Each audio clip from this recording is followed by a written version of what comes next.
Now, we will start with one of my former elves who was kicked out of the North Pole for perjury. Welcome to the show. First of all, Santa, I wasn't kicked out. I went to Columbia Journalism School for Elves Journalism. It was my dream. But anyway, nice to see you. Here's my first question. Why do you only hire small people? A very nice question, Elf Helper, who was kicked out. The question was, why do I only hire small people? And the answer is simple. They are easier to smuggle to the North Pole. You see, there are humanitarian groups that don't allow people to bring helpers into such cold environments.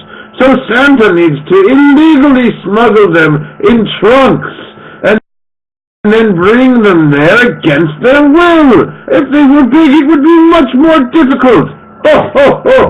Now let's go to Patrick 120. Hey, Santa. I was just wondering, do you go to church on Christmas? The question is, does Santa go to church on Christmas? And the answer is simply no. It's been a very long time since Santa went to church. You see, I have become less of a religious figure and more of a commercial entity. I don't attend any kind of religious ceremonies, unless you count the Coca-Cola convention in Tucson, Arizona to be religious, which it is for some of us, because every now and then they release a new variation of Coca-Cola, which makes Santa lots of money. Okay, back to the elf. Santa, before I get to my next question, we actually have a question from Jordan who asks, do you skip security lines when you fly? Oh, the question is, does Santa skip security lines when he flies? And the answer is simply yes. Whether or not they let Santa, he's always able to get to the front of the line by bribing people with presents. Bribery is something that got Santa very far in life. That, and always having a vicious reindeer at hand. People are scared of reindeers to begin with, but one with the rabies will get you into any nightclub. That's a little hint. Okay, now we go to Aaron Siegel. Recently I read an article that PETA accused you of abusing your reindeer and not feeding them properly until around the holiday season. Is that true? Oh, does Santa abuse his reindeer? Of course. I don't even feed them during the holiday season. You see, to make a strong reindeer, what Santa does is goes out into the forest and captures them in reindeer traps, then fights them in an ultimate fighting type of way to the death. Then the strongest reindeer are bred with each other to make for reindeer that could carry, let's say, someone who's a little fat through the sky.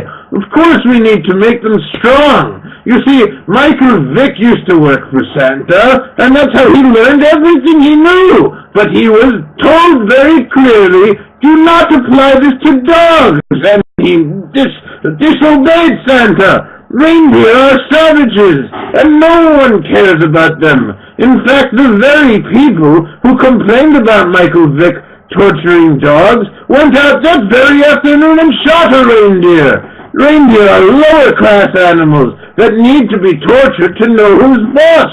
Yes. Okay, we go to the elf. Santa, since I believe you're the moderator, we have Jordan, not Jordan, waiting to chat. So you're going to have to boot one of us, not me. I know you already gave me the boot from your workshop. You don't want to do that again. To have him here, very nice to be joined now by Jordan. Now we're going to hear a question from Jordan for Santa. Ho, ho, ho, ho. Yeah, what do you have to say to the people that would think that you're taking time out of your busy season to answer questions from two people?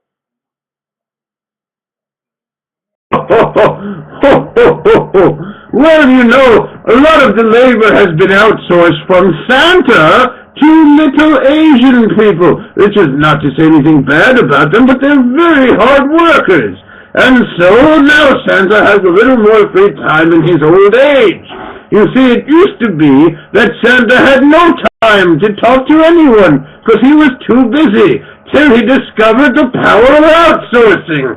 Now there's a man whose name is simply Kumar Petrano, and he's a very nice Italian Indian man, and he does all of Santa's work. Back to you, Jordan. All right. Well, so basically, you're saying that you're obsolete. You've outsourced it so that you just have to sit on the computer and talk to people. You don't have to go.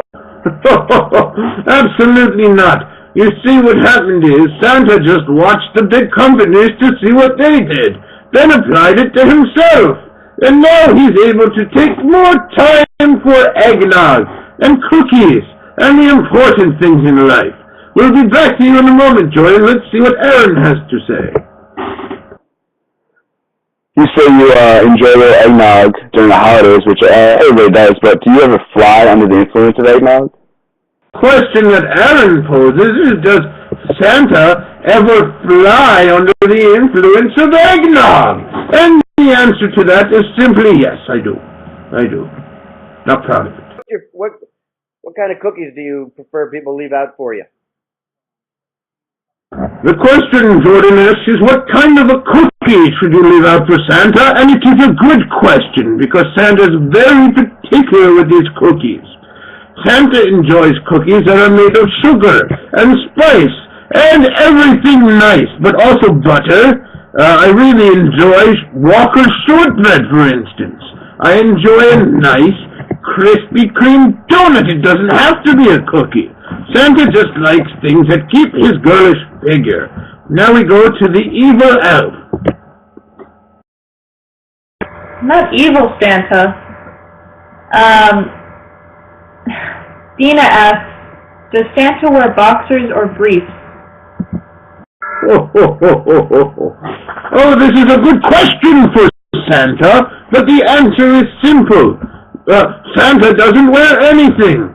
Santa prefers to do what's called commando style, in which he gets a nice breeze under this beautiful red coat. Yes, it's very nice up there in the air late at night to get, just a little air down there. So Santa does not believe in underwear and also thinks it's a very crappy gift. Jordan, that is a lovely trait. I'm glad you're celebrating the holiday. I just want to say that. We really appreciate it. Santa, where do you get your reindeer from? Well, Santa kind of explained that already. He said, we get them from the forest and we fight them to the death, and the strongest ones are bred. Survival of the fittest. It's definitely something we like to do to make sure that we weed out the weak reindeer. And don't worry, the ones that die are not gone to waste. We follow the Native American way of not wasting anything, and we turn them into lovely venison sausages. And now I see Jordan has commented by saying that it is not, in fact, a holiday tree, it is a Hanukkah bush. Interesting. And Dina has asked me if there's a price limit on gifts that we can ask for. A very good question, Dina, indeed. And the answer is yes, there is. And the price limit is $100 American. Anything more than that would make you a spoiled American and make Santa's heart turn to cold when he thinks about you. We go back to Jordan now. Yeah, so how do you feel about Tim Tebow? I know Tim Tebow always thanks God, but doesn't that seem to? He never thanks Santa. Huh?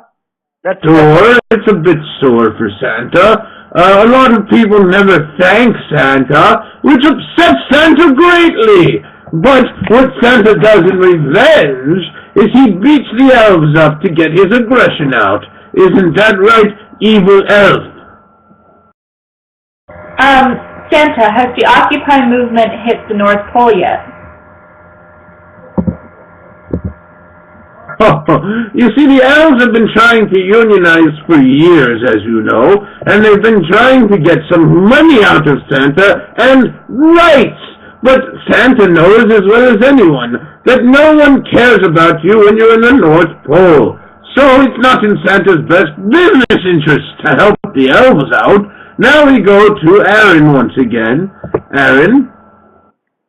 Who does Santa Claus endorse in the 2012 Republican primary?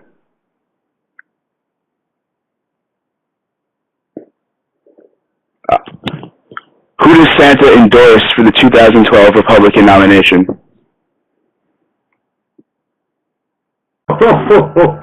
Santa doesn't endorse anyone. Santa simply doesn't vote because he believes the system is broken.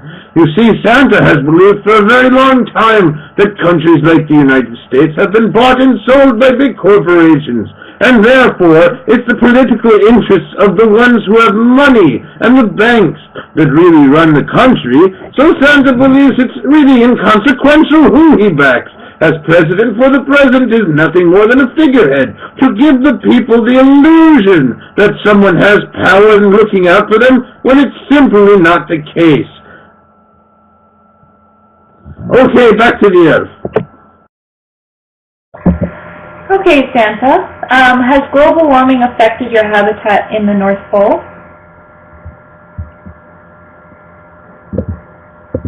Has global warming affected the habitat in the North Pole? It has. Every now and then penguins wash up on my doorstep because their ice has melted. Global warming is a real threat to Santa and to all of us. Ho, ho, ho! We're all screwed. Now, I have a comment here from James who says, "Hey Santa, how come you don't employ any African-American elves to work at your shop? We need jobs here." And the answer is, simply, they never have applied. They don't apply. If they would apply for the job, Santa would be more than happy to accommodate the African-American elves, but I have yet to see one application. Okay, we go to Jordan yet. Now, who will ask another question? Well, I got to go in a minute, but how do you feel about the NBA season starting on Christmas Day? Santa has a lot of money on this year's season, and of course it is upsetting to Santa to miss a game, but what really matters to Santa is that he gets his money if the teams that he puts on win. So really it's not, a big deal. But I do also have an app now in my iSleigh that allows me to watch the games from work.